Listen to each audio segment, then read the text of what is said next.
या महाराष्ट्रातील जनतेला, हिंदुस्थानातील जनतेला दाखवून दिलेला आहे की माननीय मुख्यमंत्री एकनाथ शिंदे साहेब, उपमुख्यमंत्री देवेंद्र फडणवीस आणि अजितदादा आणि पूर्ण मंत्रिमंडळ यांनी जे महाराष्ट्रात केलेलं प्रचंड काम, लोकांसाठी घेतलेले निर्णय, याचा विजय आज झालेला आहे।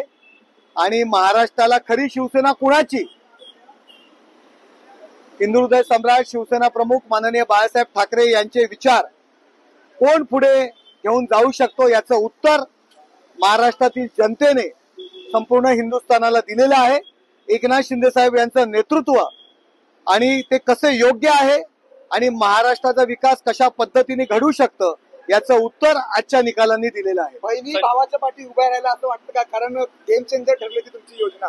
बहिणी माननीय मुख्यमंत्री एकनाथ शिंदे साहेबांच्या पाठीशी उभे राहिला, शेतकरी उभे राहिले, कामगार उभे राहिले, ज्येष्ठ नागरिक उभे राहिले, समाजातील प्रत्येक घटक एकनाथ शिंदे साहेबांच्या पाठीमागे उभे राहिला आणि त्यांनी केलेलं काम प्रत्येक घटकापर्यंत, त्यांनी घेतलेली 24/7 करत असलेलं काम, 365 दिवस रात्रंदिवस करत असलेलं काम, महाराष्ट्राने त्यांच्यावर विश्वास ठेवलेला आहे। संजय राऊतांनी शंका उपस्थित केलेली आहे निकालावरती। एकंदरीत त्यांनी पाहता शिंदेचे 60 जागा, अजित 40 जागा येतील का, तुम्हाला वाटतं का ते स्वतः विचारतात?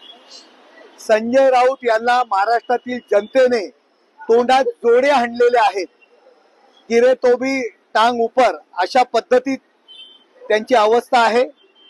शरद पवार यांचे उंबरटे झिजवणे, सोनिया गांधीजी यांचं मंडलिकत्व पत्करणं आणि उद्धव ठाकरे यांची केलेली वाताहात, हे संजय राऊत यांच्यामुळे झालेलं आहे। त्यांनी, मला याचं वाईट वाटतं की जे उद्धव ठाकरे एकेकाळी आमचे नेते होते, त्यांची ही दशा झालेली आहे। आता तरी त्यांनी यातून दिशा घ्यावी। संजय राऊत सारख्या माणसामुळे जी उद्धव ठाकरे यांची वाताहत झालेली आहे, हे लोकांसमोर आलेलं आहे। मराठी मतदारांचं मराठी जन्मत हे नाही आहे असं संजय राऊत म्हणाले आहेत। बघा, संजय राऊत यांना फक्त प्रत्यक्ष तोंडावर जोडे हाणायचे बाकी आहेत। थोडे दिवसानंतर, उद्यानंतर महाराष्ट्रातील जनता त्यांना तोंडावर जोडे हाणणारे मतांच्या रूपाने, त्यांच्या तोंडावर जोडे तर हाणलेलेच आहेत, पण उद्यापासून जे महाराष्ट्राचं फिरतील तर त्यांना प्रत्येक जण येऊन तोंडात जोडे हाणतील, एवढी परिस्थिती त्यांची झालेली आहे। सत्ता आलेली आहे, पुढची रणनीती काय असणार आहे? काय हॉटेल्स वगैरे बुक केलेत? काय पुढची रणनीती? हे बघा, हॉटेल्स वगैरे बुक करण्याची आम्हाला काही गरज वाटत नाहीये। आमदार सगळे एकत्र येतील, सर्व आमदार हे आमच्या सोबत आहेत। महायुतीचा एकतर्फी विजय या ठिकाणी सुरू आहे। 24 तारखेच्या सरकार स्थापन होईल का? होईल, का नाही होणार? मुख्यमंत्री कोणाचा असेल? आता मुख्यमंत्री कोणाचा, तुमची काय अपेक्षा आहे? हे बघा, माझे नेते एकनाथ शिंदे साहेब आहेत, त्यांच्या नेतृत्वाखाली या महाराष्ट्राच्या निवडणुका लढलेल्या आहेत आणि सगळे नेते सांगत होते की एकनाथ शिंदे यांच्या नेतृत्वाखाली या लढाई आम्ही लढतोय। तर मला असं वाटतं की आमचे नेते, मी त्या पक्षाचं काम करतो, एकनाथ शिंदे साहेब मुख्यमंत्री व्हायला पाहिजेत आणि तेच मुख्यमंत्री होतील असं मला वाटतं।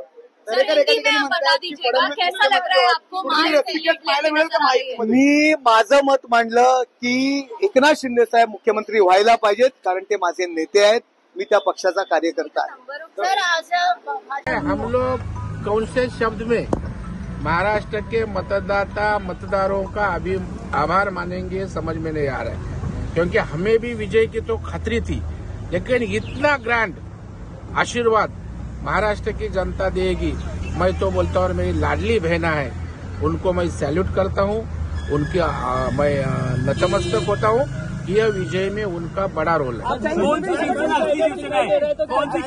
शिवसेना अभी कौन सी असली नस्ली, इसका जवाब लोगों ने दिया है, शिव सैनिकों ने दिया है, और एकनाथ शिंदे साहब के पीछे सब शिव सैनिक और मराठी जनता